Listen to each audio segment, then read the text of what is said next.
The 17th century was caught in a societal and technological limbo between the Middle Ages and Enlightenment. The battlefield saw the evolution of the medieval levy to the modern soldier, and from motley privateers and private companies came organized navies. But while lines of gunmen marched into battle as cannonballs screeched around them, so too were the killing fields trampled by the thundering charge of heavy cavalry. It is a period where we see ironclad knights riding forth, but instead of wielding a blessed longsword or a lance, he has a brace of pistols. All in all, it's a pretty metal period. The existence of armor during the Pirate Age does of course warrant a question. Did pirates ever use armor? It is a question I receive on occasion, also regarding helmets and shields. I've spoken a bit about shields in a previous episode, but figured it best to tackle it here. Aesthetically speaking, pirates aren't well associated with heavy armor. It is not often you see Blackbeard walking out of his cabin in a full suit of shiny plate. There are a few modern depictions where pirate captains are seen wearing tricorn hats and breastplates. The Osprey books depicted Henry Morgan as wearing a buff coat. Most often you'll find armor and plate depicted on the sea dogs of the 16th century. Moving on to period illustrations, I don't think I've ever seen an 18th century pirate depicted with any sort of armor. And they are given pretty weird clothing like fur caps totally unfit for the tropics. However, if we move down to the 17th century, there are quite a few depictions of buccaneers wearing breastplates and open-face helmets. These depictions are based on contemporary visions of European armies. They would have been equipped and suited for the European, not the colonial battlefield, in which the circumstances were quite different. It is also interesting to note that a lot of these depictions are made in the Netherlands, which would retain use of infantry armor for much longer, whereas France and England dropped armor for everyone but pikemen and cavalry in the mid-1600s. Thus, the illustrations cannot be relied upon to give an honest vision of buccaneer equipment. Since pirates were part of the colonial world, that is where we have to look instead. Most of a military campaign is not constituted by large battles, but by marching, foraging, and skirmishing. In the rough terrain of the Americas, storing and transporting a suit of armor would have been cumbersome, sometimes impossible, so it would have to be worn at all times. There was no system for ventilation, meaning it would have been hot, heavy, and caused chafing. If you were rowing a boat in full armor and it was overset, you'd most likely drown. And whilst it might protect you against swords or arrows, it did not protect you against the pricks of the smallest enemy. Samuel de Champlain, a French explorer in early Canada, complained of the bugs which cruelly persecuted him and his companions. Somehow they were able to get underneath his breastplate, with he himself being unable to reach the bitten areas. De Champlain provided an illustration of himself wearing armor in battle against the Iroquois. As we can see, he is not wearing a full coat of plate, rather a so-called corselet, which had become the norm in the 17th century. It consists of a breast and back plate, leg protection, and may even consist of arm braces. These were worn in the colonies by pikemen, who primarily engaged in melee combat, and also by anyone facing the bow and arrow of the Indians. For this purpose, alternatives to coats of plate and corselets were often considered. Chainmail was cooler and less tiring to wear, and remained popular with conquistador expeditions into the 17th century. In 1598, a Dutch privateering expedition to the Spanish Pacific carried a large supply of chainmail, both for the protection of the crew, but also as a trade good to indigenous or runaway African communities. When Virginia was first settled, English colonists were armed with coats of mail, along with other pieces of armor, brigandines, plate coats, and corselets, to protect them against the bows and arrows of the native inhabitants. Realizing the drawbacks of metal armor in the tropics, the Spanish adapted local armor very early on. Most of Cortés' expedition to Mexico marched in cotton gambeson. Patterned after Aztec models, they were made of canvas and stuffed with cotton. They were light and easy to wear, and still offered good protection against arrows. One source recounts the following. A Rodrigo Rangel returned to the governor and had him draw out more than 20 arrows, which he bore fastened in his armor, which was a loose coat, quilted with coarse cotton. This practical and inexpensive armor gained rapid popularity among Spanish-American garrisons, and would be used in combat against Indians well into the 17th century. This sort of armor was also worn in the English colonies, and known as jackcoats, though they derived from European antecedents, and not from the Aztec prototypes. In Canada, the natives had long since utilized wooden armor. Their early troops were divided between heavy, wooden armored infantry who fought in the open field, and unarmored, almost naked warriors, carrying out ambushes and surprise attacks in rough terrain. Since wooden armor was ineffective against iron and especially firearms, it was increasingly abandoned, as the natives came to rely on rapid hit-and-run tactics using firearms in the 1630s. Around the same time, colonists in Canada and New England began to abandon the use of armor. The last government mention of New England infantry wearing armor came in 1644, when the men who marched against Opechancanough were ordered to take with them some defensive coat or armor and headpiece. As a rule of thumb, armor was only really good against melee and arrows. Instructions and inventories from the period seldom if ever mentioned armor during expeditions against other Europeans. Simply put, melee action would not have been common enough to warrant armor, which was unable to protect them against musketry. They were only good against Native American tactics and weaponry. There was, of course, bulletproof armor in the 17th century. It could resist pistol and even musket balls. Whenever you bought such armor, it was customary to ask the armorer to proof it. That is, fire a pistol at the armor to show that it was bulletproof. Some armorers would make a dent in the armor with a hammer to try and cheat their customers. Of course, bulletproof armor was heavier than regular and more expensive. The only troops that wore them on a regular basis were heavy cavalry, like cuirassiers and Cromwellian Ironsides. They were actually used extensively in the Caribbean. In 1636, Father Breton described soldiers on the island of Guadeloupe as wearing Burgonois helmets and corselets. These were presumably for protection against the spears and arrows of the Carib warriors. Spanish soldiers also wore similar armor, but seemingly only on parade days. In the everyday, they were simply too hot and cumbersome. Armor and helmets appear to have disappeared rather quickly in the French colonies. In 1650, Oliver Cromwell sent a large contingent of his Ironside soldiers to conquer the island of Hispaniola. Armor was primarily worn by cavalry and infantry pikemen, but sometimes also by musketeers. The expedition was an utter disaster. Much of the Ironsides' failure has been credited to the Spanish use of ambush and guerrilla tactics, in which both English and Spanish sources gave praise to the Spanish lance. It might be believed that armor would have been excellent against it, but this was not the case. Captain Pallano relates the following. Although they came in armor, as many did, one two-handed stroke lays them low, and the throat or lower abdomen are exposed, so that if the man did not die in the first thrust, he is made a corpse by the second. As Pallano says, a great many of the Caribbean Ironsides did wear armor, but according to him, it did not save them. The Ironsides fought in a disciplined but sluggish fashion, leaving them susceptible to the guerrilla tactics of the Spaniards. Armor would have slowed them down. Add to that the tropical heat, long marches, and mosquitoes. English sources mention how the armor often had to be unequipped during marches and transported on cumbersome wagons. That is besides their general shortage of armor, clothes, and other supplies. Many of the Ironsides would become Buccaneers, and perhaps a few of them still used their old breastplates. Some Buccaneers fought in an orderly manner reminiscent of the old Ironsides, but many adapted a similar fighting style to the Spanish, almost akin to modern infantry, favoring speed, fire, and shock. Again, armor would have slowed them down. Armor would have been more bearable if you rode a horse, but cavalry was never a standard component of Buccaneer tactics, nor did they have wagons with which to transport armor. Fantasy works tend to associate pirates with leather armor. It existed in the period, but again, was only used when fighting Indians. The North Mexican frontier was patrolled by Spanish cavalry called soldados de cuera, leather soldiers, so named after their armor.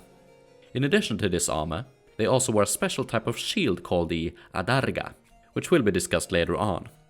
One type of leather armor available in the period was the buff coat, so called because it was made from a thick and heavy leather called buff leather, generally made from cow, ox, or elk skins.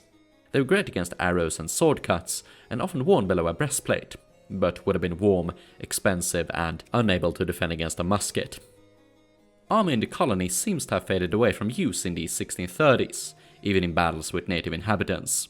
During King Philip's War, armor was almost entirely absent in favor of mobile, gun-based skirmishing tactics.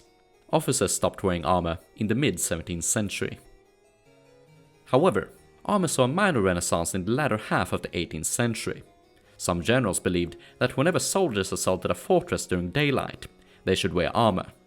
Sappers and engineers were issued back and breastplates, since they had to work close to enemy fire during sieges. One such piece was placed in the walls of Fort Ticonderoga when it was built in 1755. This was part of a superstitious practice. During the same century, armor and helmets continued to be worn by heavy cavalry. So as we can see, plate armor, both full and partial, chainmail, leather armor and gambeson were all worn and produced in the early period, but for specific purposes. It was worn by English, French and Spanish garrisons when fighting Native Americans, armed with spears, bows and arrows. But in the tropics it was usually thrown away owing to discomfort, and eventually completely abandoned. As late as 1667, a group of English pirates plundering a French armory discovered a supply of old breastplates, indicating that the armor was kept, not actively used. But what about armor at sea? In this department, written sources appear silent. There were actual advocates for armor. In the late 18th century, naval tactician Baudet du Villiers expressed the following: "Everyone allows that a captain is the soul of his ship. It would therefore, methinks, be very essential that such a principal man at least should be a little more sheltered against the blows than any other officer or soldier.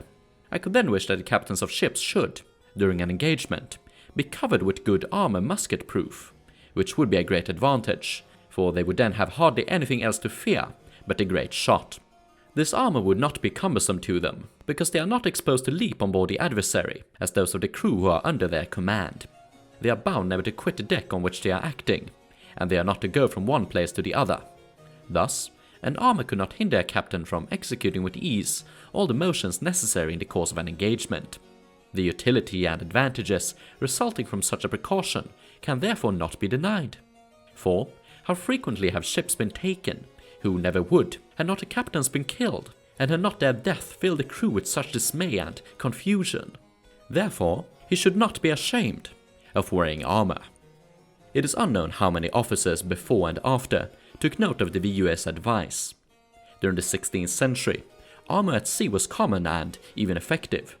During a sea battle in 1580 between the Spanish and French in Mexico, one Captain Gill was described as cased from head to foot in armor which was arquebus-proof, and he died of an arquebus shot which struck him through the visor in the temple, for in any other manner it was impossible to kill him. That's a pretty good shot. Bam! Right through the eye slit in his helmet. The famous US naval captain, John Paul Jones, sometimes called a pirate, did wear a back and breastplate, but it's unknown how popular this was in the previous century. There are paintings of admirals in suits of armor. Here we can see John Ducasse, a French admiral, whose humble beginnings started amongst the Buccaneers. This mid-18th century painting depicts a one-eyed, one-handed and one-legged Spanish admiral, Blas de Lezo, who defended Cartagena de Indias against the British assault in 1741. Many of the assailants were old pirates. As we can see, he's wearing a breastplate. Circa 1700, Admiral George Byng was also painted with a breastplate. Interestingly, Admiral Charles Wager is depicted here with a breastplate worn under a coat, indicating that it could be concealed. In the mid-17th century, the age of Buccaneers, Admiral Lawsons and Montague are also wearing breastplates. However, Vice Admiral Mings, who actually fought alongside the Buccaneers, does not wear a breastplate. In all of these cases, it's uncertain how true the depictions are to their actual costumes on the quarterdeck. You're supposed to dress in your finest for a portrait, and armor was a great way of appearing especially chivalrous. But the costumes of admirals could be at least slightly illustrative of the equipment available to lower-ranked individuals, captains and maybe even regular pirates. Their types of swords, for example, would have been available to the lower ranks, even if in lower quality. I'm sure it can really be argued either way, and without written or archaeological evidence, of which I've found none, it's hard to prove that pirates, privateers or buccaneers ever actually wore any form of armor. Of course, the armor was made from iron and leather, which may simply have eroded, especially under the sea. The VUS recommendation also reveals a few points to the armor, contrary to pirate tactics and philosophy. He admits to armor being unfit for boarding combat. It would be too heavy when climbing aboard the adversary. The captain being suited in armor might also have a poor effect on the pirate's morale. It would tell them that he expected to get shot and that he was afraid of it. Also that he was more important than the pirates who had elected him. Neither did pirates want their captain to stay behind. They wanted him to be aggressive, and lead them from the front.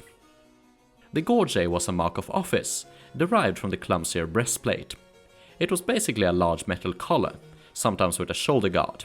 First developed in the 16th century, it would continue to be used into the Napoleonic era, though it would procedurally grow smaller. In the 17th and early 18th century, they could still function as a sort of armor, but again, were primarily decorative. The fancier sort often had decorative embossings, like this one showing a battle scene. Gorgets were not only used by land forces, but also by maritime.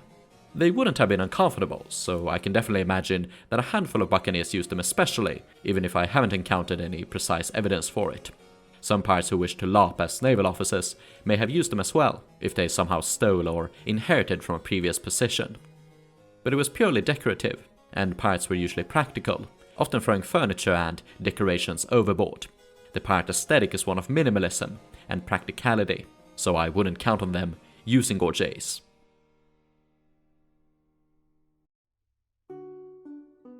When discussing shields, I guess it's best to resume where we left off at the Mexican leather soldiers and their so-called adarga. When the Spanish conquistadors moved north, they encountered considerable resistance from the native nomads. To counter their hit-and-run tactics, the Spanish constructed fortified outposts called presidios, from whence the leather soldiers operated. Each man had a half-dozen horses, a leather coat, lance or musket, pistol, and shield. The shield, called adarga, was made from hard bull's leather and came in the shape of a double ellipse. Initially designed by North African Berbers, it was adapted by the Iberian jinetes during the Middle Ages. Via the conquistadors it spread to the New World. The type used by the leather soldiers were usually painted with the Spanish coat of arms, and they were resistant to melee weapons and arrows, at least at long range.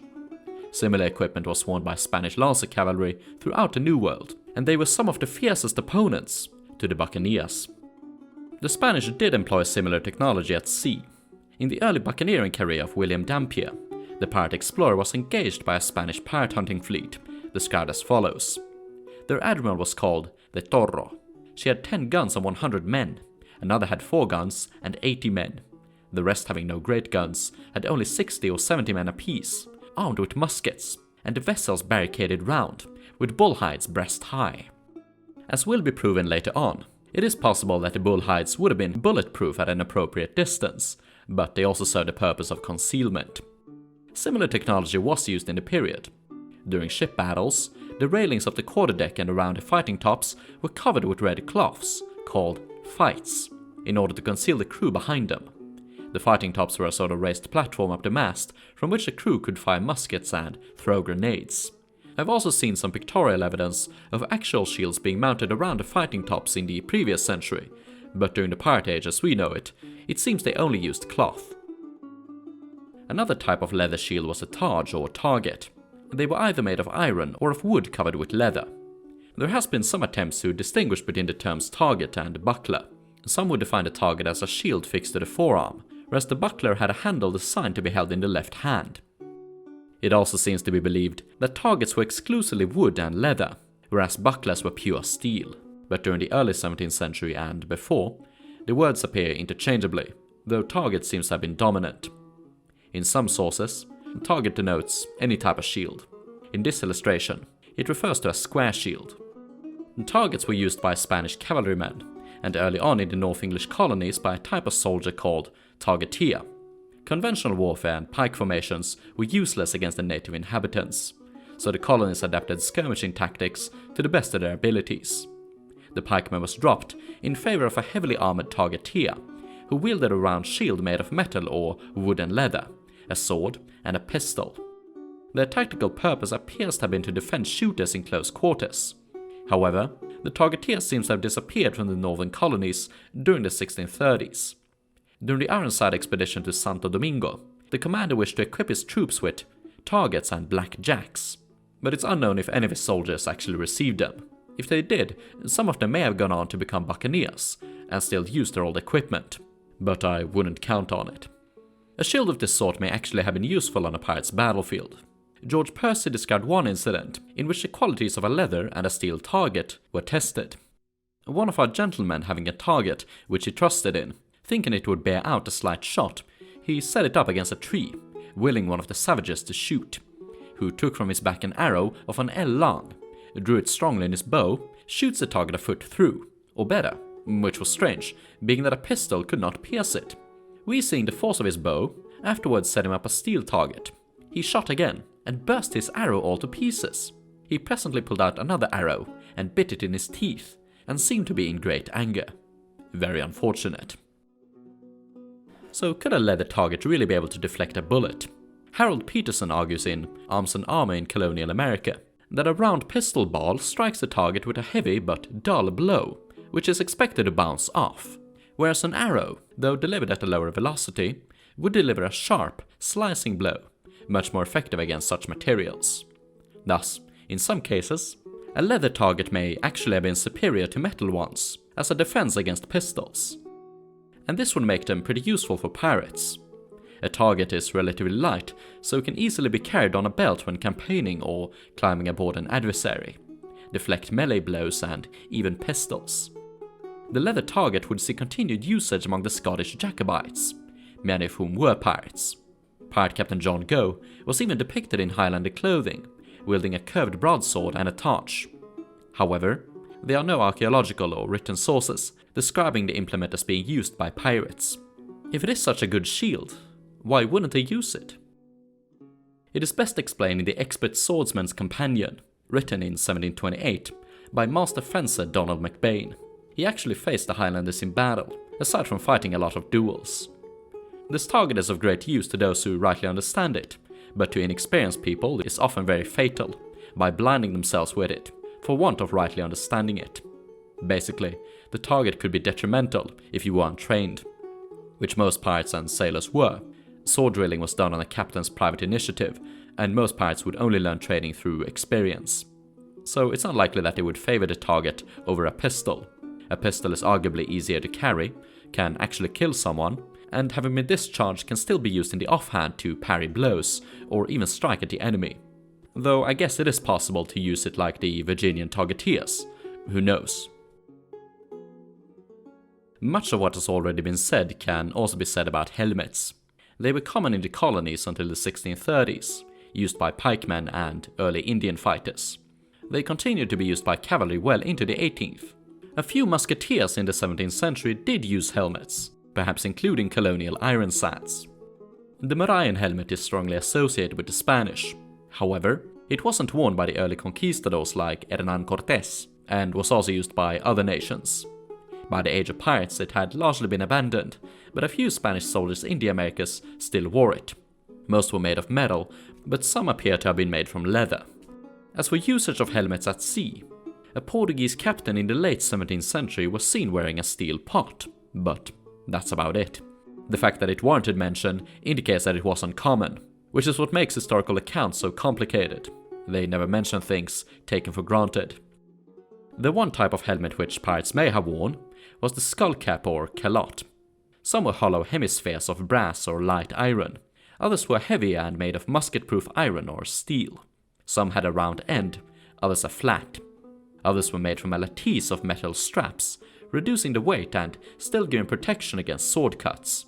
This type of headwear was affordable and used since the beginning of the century by cavalrymen, infantry and artillery. They could also be kept under or even sewn into a hat, allowing you to stay safe but stylish. However, in the late 18th century, helmets saw a strange and sudden renaissance in the young navy of the United States.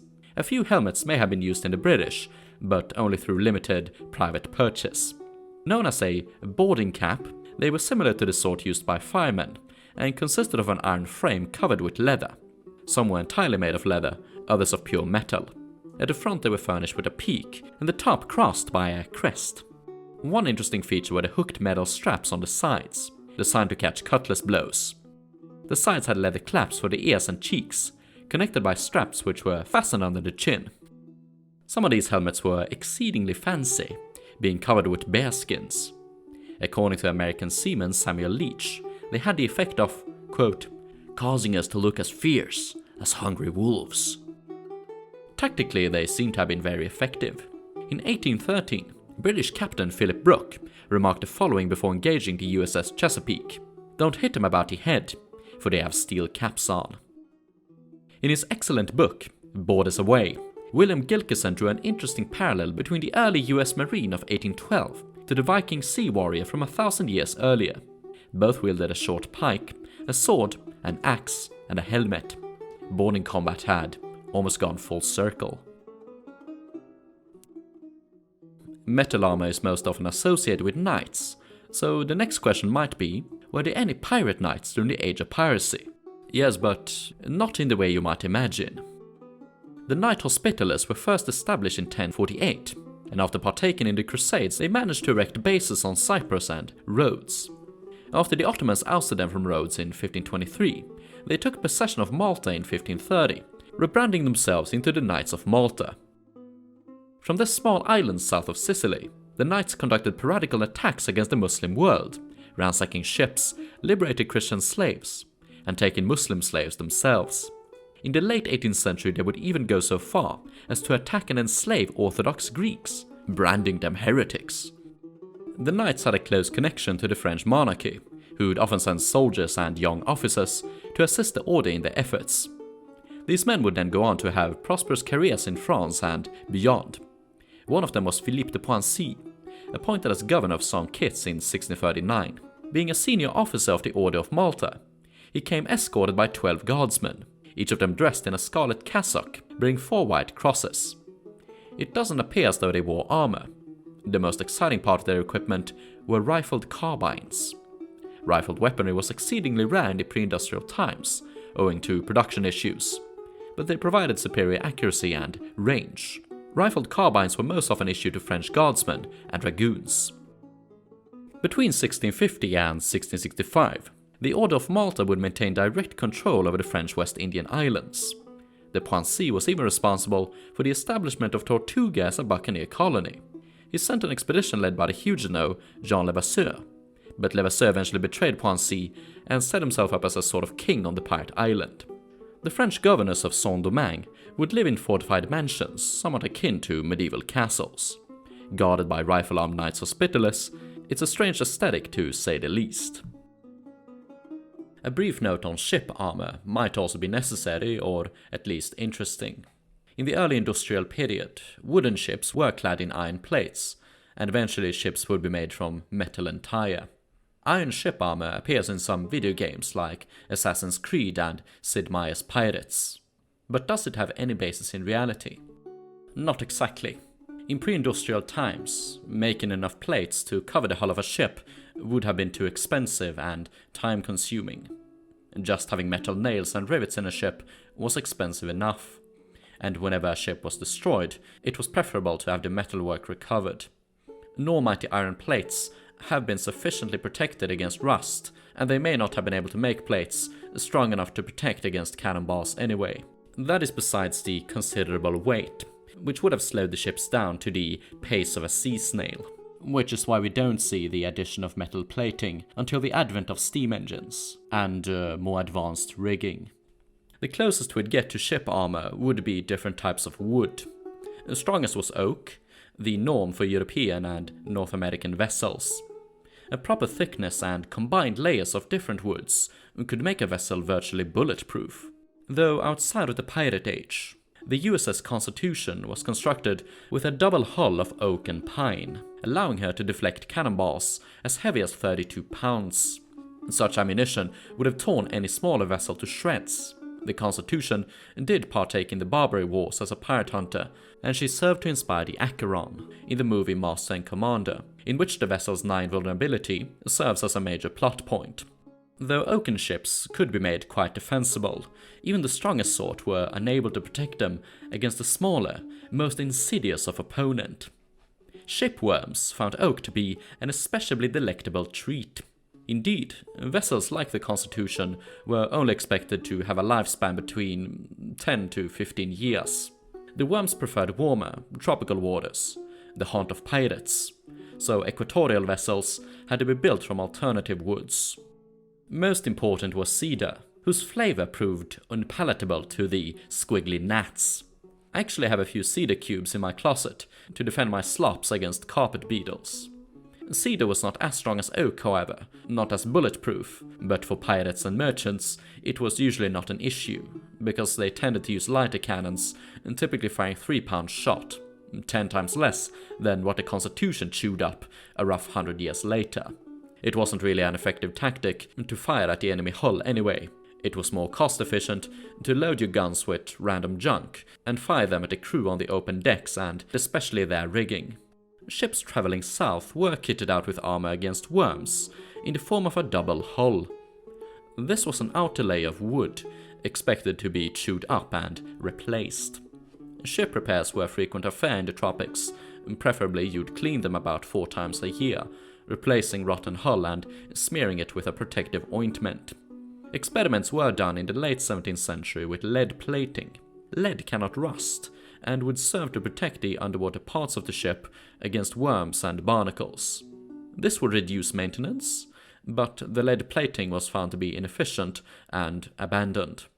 In the late 18th century, the early Industrial Revolution allowed for the production of copper sheeting, which served the same purpose as the lead experiments, but was actually effective and implemented, at least in the upper echelons of the maritime scene. Though armor was available in the colonies, the geographical circumstances of the region seems to have eroded their usage during the 1630s. Written and archaeological evidence of their use by pirates and at sea in general is very scarce during the entire Pirate Age. The only evidence is the existence of such equipment, and a few paintings of admirals in armor. It's definitely possible that a few pirates in the early years wore armor and such implements, and especially the early Buccaneers, many of whom had been part of Cromwell's American expedition. But it's also likely that they ditched them owing to discomfort, like so many regular troops did. Throughout the period, a captain may have worn a breastplate, perhaps even bulletproof. Armor, shields and helmets were contrary to pirate tactics. They were costly, warm, heavy, might not always protect you, and the protection might not even be necessary. Pirates often outnumber their enemies, and if they fought on land, they did so in mobile skirmishing formations and behind cover. Climbing aboard an enemy ship with any form of armor was never recommended. If you want to see pirates in armor, you'd have to go earlier or later. In the 16th century, pirates used big ships, guns, longbows, and crossbows, and suits of mail and plate, some even bulletproof. In the late 18th century, US seamen wore boarding helmets, and some of their captains used breastplates. Perhaps the pirates of the early 19th century used such implements as well. It seems likelier that they did than the ones we're familiar with.